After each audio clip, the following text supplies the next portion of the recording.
एक दिन हजरत मोहम्मद सल्लल्लाहु अलैहि वसल्लम ने अपनी बेटी हजरत फातिमा रजी अल्लाहु अन्हा को बुलाया और कहा, फातिमा, मदीना में एक लकड़हारे की पत्नी रहती है। वह ऐसा एक काम करती है जिसकी वजह से वह तुमसे पहले जन्नत में जाएगी। ये सुनकर फातिमा ने हैरानी से कहा, अब्बा जान, ये कैसे हो सकता है?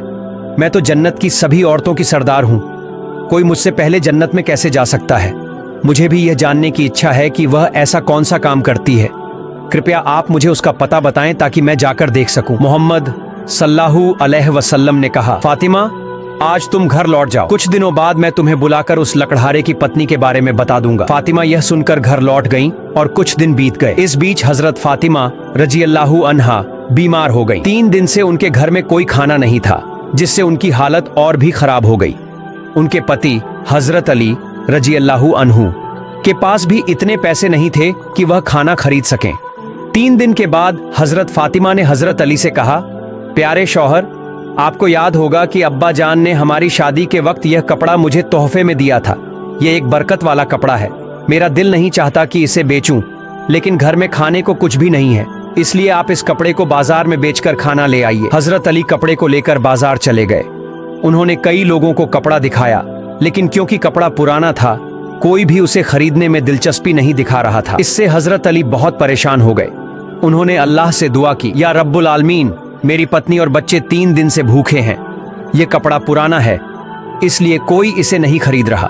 कृपया कोई ग्राहक भेज दें ताकि मैं खाना खरीद सकूं। दुआ करने के थोड़ी ही देर बाद एक आदमी आया और उसने पूछा, अली, क्या तुम यह कपड़ा बेचना चाहते हो? हजरत अली ने कहा, हाँ, आप इसे 6 दिरहम में खरीद सकते हैं। उस आदमी ने तुरंत 6 दिरहम दिए और कपड़ा खरीद लिया। अल्लाह के कुछ फरिश्ते इस घटना को देखकर आपस में बात करने लगे। नबी सल्लल्लाहु अलैहि वसल्लम के सहाबा बहुत दानशील होते थे। वे हर हाल में, चाहे खुशी हो या तकलीफ, दान करते थे। यह सुनकर दूसरी टीम के फरिश्तों ने कहा, यह सही है कि अल्लाह के नबी के सहाबा दान करते हैं, लेकिन वे केवल तब दान करते हैं जब उनके पास कुछ होता है। अगर उन्हें खुद उस चीज की जरूरत हो तो वे उसे दान नहीं करते। इस विवाद को सुलझाने के लिए अल्लाह रब्बुल आलमीन ने कहा, मेरे फरिश्तों, आपस में विवाद मत करो। इस बात की परीक्षा के लिए हजरत अली के पास जाओ। उन्होंने 6 दिरहम में एक कपड़ा बेचा है और उन्हें इन 6 दिरहम की बहुत जरूरत है। अब जाकर उनसे वही 6 दिरहम मांगो और देखो कि क्या वह तुम्हें देते हैं या नहीं। इससे तुम्हारा विवाद सुलझ जाएगा।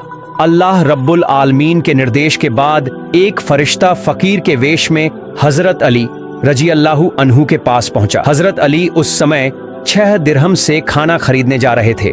तभी फकीर के वेश में वह फरिश्ता आया और कहने लगा, ऐ अल्लाह के बंदे, मैं कई दिनों से भूखा हूँ। भूख के कारण मेरे शरीर में ताकत भी नहीं बची है।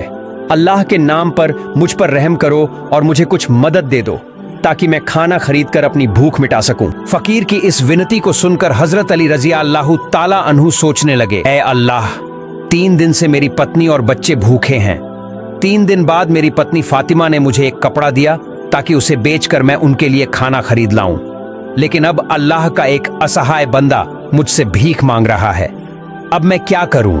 क्या मैं अपनी पत्नी और बच्चों के लिए खाना खरीदूं या इस फकीर को दान कर दूं? आखिरकार उन्होंने यह फैसला किया कि वे यह धन फकीर को दान कर देंगे। उन्होंने सोचा, अल्लाह मेरा सर्वोत्तम संरक्षक है। इस फकीर को मैं 6 दिरहम दान कर देता हूं और अल्लाह रब्बुल आलमीन मेरे लिए बेहतर व्यवस्था करेंगे। फिर उन्होंने वह 6 दिरहम उस फकीर को दान कर दिए। इसके बाद हजरत अली चिंतित और परेशान मन से आगे बढ़ने लगे। इतने में एक व्यक्ति लाल घोड़ा लेकर उनके सामने आया। उसने हजरत अली से कहा, हे शेरे खुदा अली, क्या आप मुझसे यह लाल घोड़ा खरीदना चाहते हैं? हजरत अली ने कहा, मैं यह घोड़ा आपसे कैसे खरीदूं? मेरे पास कोई पैसा नहीं है। उस व्यक्ति ने कहा, हे शेरे खुदा, मैं यह घोड़ा आपको उधार में बेच दूंगा। आप इसे लेकर व्यापार कीजिए और जब लाभ हो तो मुझे मेरी कीमत चुका दीजिए। हजरत अली ने सोचा, चूंकि वह मुझे उधार में घोड़ा बेच रहा है, इसे लेने में कोई समस्या नहीं होनी चाहिए। फिर उन्होंने पूछा, आप इस घोड़े की कीमत कितनी मांग रहे हैं? उस व्यक्ति ने कहा, मैं यह घोड़ा आपको 100 दिरहम में बेच रहा हूं। हजरत अली ने 100 दिरहम के बदले वह घोड़ा खरीद लिया और उसे बेचने के लिए बाजार में ले गए। बाजार में एक व्यक्ति उनके पास आया और पूछा, हे शेरे खुदा, क्या आप यह घोड़ा बेचना चाहते हैं? हजरत अली ने कहा, भाई, मैं यह घोड़ा बेचने के लिए ही बाजार में लाया हूँ। उस व्यक्ति ने पूछा, आप इसे कितने दिरहम में बेचेंगे? हजरत अली ने अपनी ओर से कोई कीमत न लगाते हुए कहा, आप इसे कितने दिरहम में खरीद सकते हैं? उस व्यक्ति ने कहा, मैं इसे 160 दिरहम में खरीदना चाहता हूं। हजरत अली ने सोचा, मैंने यह घोड़ा 100 दिरहम में खरीदा था और वह मुझे 160 दिरहम देना चाहता है, इससे मुझे 60 दिरहम का लाभ होगा। हजरत अली ने कहा, भाई मैंने यह घोड़ा तुम्हें 160 दिरहम के बदले बेच दिया। उस व्यक्ति ने 160 दिरहम देकर घोड़ा खरीद लिया। हजरत अली ने उस व्यक्ति को 100 दिरहम चुकाए जिससे उन्होंने घोड़ा खरीदा था और उनके पास 60 दिरहम बच गए। उन्होंने 6 दिरहम अल्लाह की राह में दान किए थे। अल्लाह रब्बुल आलमीन ने हजरत अली रज़िया अल्लाहु ताला अन्हु को उनके दान के बदले 10 गुना बढ़ाकर 60 दिरहम लौटा दिए।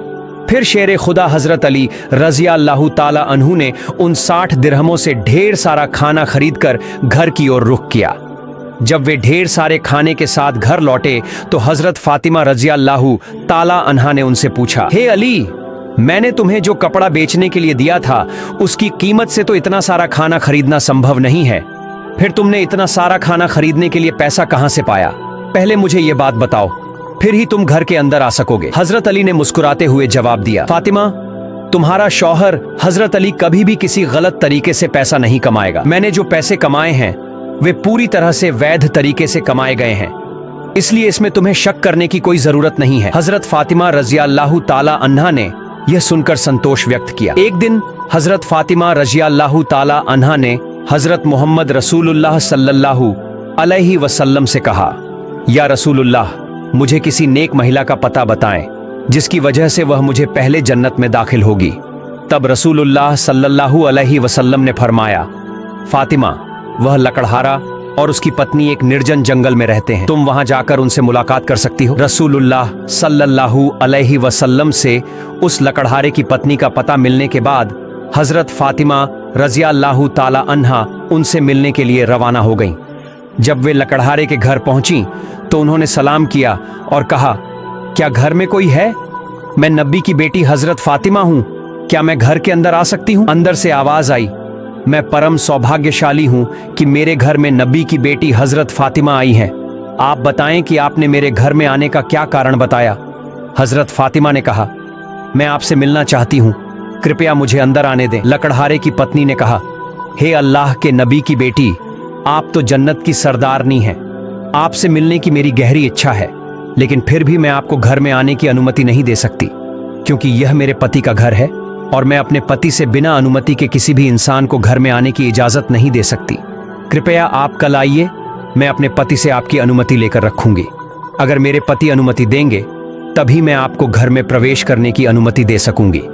लकड़हारे की पत्नी से यह सुनने के बाद हजरत फातिमा रज़िया अल्लाहु ताला अन्हा घर लौट गईं। अगले दिन जब हजरत फातिमा रज़िया अल्लाहु ताला अन्हा लकड़हारे की पत्नी से मिलने के लिए घर से बाहर निकली तो हजरत हसन रज़िया अल्लाहु ताला अन्हु ने उन्हें गले लगाते हुए कहा, अम्मा जान, आप कल कहाँ गई थीं? मैं आपको खोज नहीं पा रहा था। अम्मा जान, जहां आप जा रही हैं कृपया मुझे भी अपने साथ ले चलें। हजरत फातिमा रज़िया अल्लाहु ताला अन्हा ने अपने बड़े पुत्र हजरत हसन को अपने साथ लिया। इसके बाद वे लकड़हारे की पत्नी के घर पहुंची। उन्होंने सलाम देते हुए कहा, घर में कोई है? मैं नबी की बेटी फातिमा हूं और मेरे साथ मेरा बड़ा पुत्र हसन है, क्या मैं घर के अंदर आ सकती हूं? अंदर से लकड़हारे की पत्नी ने आवाज दिया, आपसे मिलने की मेरी इच्छा है। मैंने कल आपके बारे में अनुमति ली, लेकिन मैं आपने के बड़ा पुत्र हसन के बारे में अनुमति नहीं लिया। मैं आपको घर में प्रवेश करने की अनुमति दे सकती हूँ, लेकिन आपके पुत्र हसन को अनुमति नहीं दे सकती। कृपया आप कल आइए, आपके पुत्र हसन के बारे में अपने पति से अनुमति लेकर रखूंगी। लकड़हारे की पत्नी से यह सुनकर हजरत फातिमा रज़िया अल्लाहु ताला अन्हा फिर से घर लौट गई। अगले दिन जब वह लकड़हारे की पत्नी से मिलने के लिए फिर से निकलने वाली थी तब उनके छोटे पुत्र हजरत हुसैन रज़िया अल्लाहु ताला अन्हु ने उन्हें गले लगाते हुए कहा, अम्मा जान, आप 2 दिनों से कहां जा रहे हैं? मैं आपको नहीं खोज पा रहा हूं, आज आप मुझे भी साथ ले चले। हजरत फातिमा रज़िया अल्लाहु ताला अन्हा ने तब अपने दोनों पुत्र हजरत हसन और हुसैन को अपने साथ लेकर फिर से वह लकड़हारे के घर की ओर चल पड़े। बाहर से उन्होंने सलाम देकर कहा, घर में कोई है? मैं नबी की बेटी फातिमा हूं और मेरे साथ मेरे दोनों पुत्र हसन और हुसैन हैं। लकड़हारे की पत्नी ने अंदर से आवाज दी, हे नबी की बेटी फातिमा, आपसे मिलने की इच्छा मेरे मन में है। कल मैंने आपके और आपके बड़े बेटे हसन के बारे में अपने पति से अनुमति ले ली थी, लेकिन आपके छोटे बेटे हुसैन के बारे में मैंने कोई अनुमति नहीं ली है। कृपया आज भी लौट जाएं और कल आइए। कल मैं आप तीनों के बारे में अनुमति ले लूंगी। लकड़हारे की पत्नी की यह बात सुनकर हजरत फातिमा रज़ियल्लाहु ताला अन्हा फिर से घर लौट गई। अगले दिन जब हजरत फातिमा रज़ियल्लाहु ताला अन्हा लकड़हारे की पत्नी के घर गईं, तब लकड़हारे की पत्नी ने उन्हें घर में प्रवेश करने की अनुमति दे दी। हजरत फातिमा रज़ियल्लाहु ताला अन्हा घर में प्रवेश करते ही देखती हैं कि लकड़हारे की पत्नी पानी लेकर बैठी है। उन्होंने पूछा, हे बहन, तुम यहाँ पानी लेकर क्यों बैठी हो? लकड़हारे की पत्नी ने उत्तर दिया, मैं अपने पति के लिए तैयार रहती हूँ ताकि जैसे ही उन्हें पानी की आवश्यकता हो मैं तुरंत उन्हें दे सकूं। यही कारण है कि मैं पानी लेकर बैठी हूँ। हजरत फातिमा रज़ियल्लाहु ताला अन्हा इस समर्पण को देखकर हैरान रह गईं। फिर वह कुछ नहीं बोली और नबी करीम सल्लल्लाहु अलैहि वसल्लम के पास लौट गईं। रसूलुल्लाह सल्लल्लाहु अलैहि वसल्लम ने फातिमा से पूछा, फातिमा, क्या तुम उस लकड़हारे की पत्नी से मिली? फातिमा ने उत्तर दिया, अब्बा जान, मैं उससे मिली हूँ। नबी करीम सल्लल्लाहु अलैहि वसल्लम ने पूछा, तुमने क्या देखा? हजरत फातिमा रज़ियल्लाहु ताला अन्हा ने कहा, वह महिला बहुत ही पतिभक्त है। तब मोहम्मद रसूलुल्लाह सल्लल्लाहु अलैहि वसल्लम ने कहा, फातिमा, तुम्हारे लिए उससे सीखने के लिए बहुत कुछ है। हजरत फातिमा रज़ियल्लाहु ताला अन्हा ने पूछा, अब्बा जान, मैं उससे क्या क्या शिक्षा ग्रहण कर सकती हूँ और वह मुझसे पहले जन्नत में कैसे जाएगी? कृपया इस बारे में मुझे समझाएं। रसूलुल्लाह सल्लल्लाहु अलैहि वसल्लम ने कहा, हे फातिमा, कुछ दिन पहले तुमने अपने पति अली को एक पुराना कपड़ा बेचने के लिए दिया था। हजरत अली ने उस कपड़े को बेचकर तुम्हारे लिए बहुत सारा खाना लाया था, लेकिन तुमने संदेह किया कि हजरत अली ने ये सभी चीजें वैध तरीके से कमाई हैं या नहीं, इसलिए तुमने अपने पति को घर में प्रवेश नहीं करने दिया और विभिन्न सवाल पूछकर उन्हें तकलीफ दी, जबकि तुम जानती थी कि तुम्हारे पति हजरत अली कभी भी अवैध तरीके से कमाई नहीं करते। हे फातिमा, जब तुमने अली को वह कपड़ा बेचने के लिए दिया तो हजरत अली उसके लिए कोई खरीदार नहीं ढूंढ पा रहे थे। तब अल्लाह रब्बुल आलमीन ने अपने फरिश्ते मीकाइल को वह कपड़ा खरीदने के लिए भेजा। अल्लाह के फरिश्ते मीकाइल ने वह कपड़ा हजरत अली से 6 दिरहम के बदले खरीद लिया। इसके बाद एक और फरिश्ता हजरत अली से उन 6 दिरहमों की भिक्षा मांगने आया और हजरत अली ने वे 6 दिरहम अल्लाह के रास्ते में दान कर दिए। फिर वह चिंतित मन से घर लौट रहे थे, तभी फरिश्ता जिब्राइल ने हजरत अली को एक लाल घोड़ा 100 दिरहम के बदले उधार बेच दिया। हजरत अली उस घोड़े को लेकर बाजार में गए और फरिश्ता इसराफील ने हजरत अली से वह घोड़ा 160 दिरहम के बदले खरीद लिया। अल्लाह रब्बुल आलमीन ने 6 दिरहम के बदले हजरत अली को 10 गुना बढ़ाकर 60 दिरहम दिए।